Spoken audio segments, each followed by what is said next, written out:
একটা ডিজাইন দেখাবো আপনাদেরকে, যেটা আপনারা এর আগেও দেখছেন কিনা, বা অনেকেই যারা নতুন আছে বা পুরাতন ডিজাইনার যারা আছে তারাও হয়তোবা এই ডিজাইনের স্টাইলগুলো অনেকে মিস করে ফেলছে, হয়তোবা তারা দেখে নাই। তো আমি সেই বিষয়গুলো আজকে দেখাবো।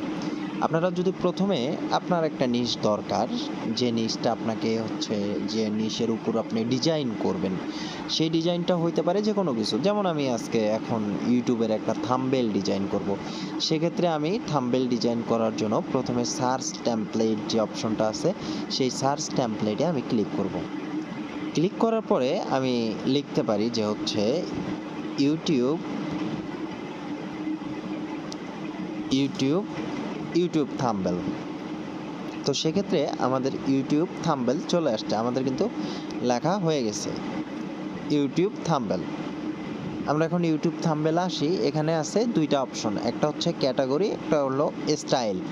তো আমরা ক্যাটাগরিগুলো দেখি, ক্যাটাগরিতে আমার কিছু নাই। আমরা যদি যাই স্টাইলে, তো স্টাইলে আসলাম। স্টাইলে আপনি কি টাইপের চান, দেখেন আপনি যে টাইপের চান সেই টাইপের ভিডিও ডিজাইন আপনি এখানে করতে পারবেন। ঠিক আছে, তো আমি একটা ডিজাইন করতে চাই, সেটা হচ্ছে নিয়ন।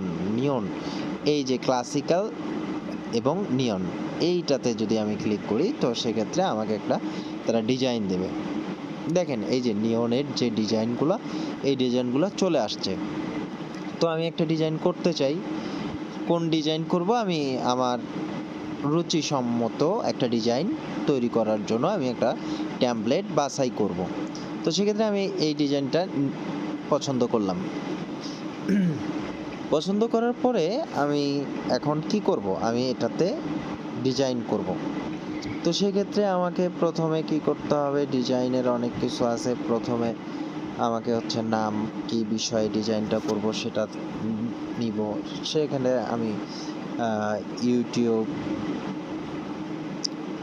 তারপর হচ্ছে আমরা যেহেতু ইউটিউব অটোমেশন নিয়ে কাজ করতেছি, আমরা ইউটিউব অটোমেশন অটোমেশন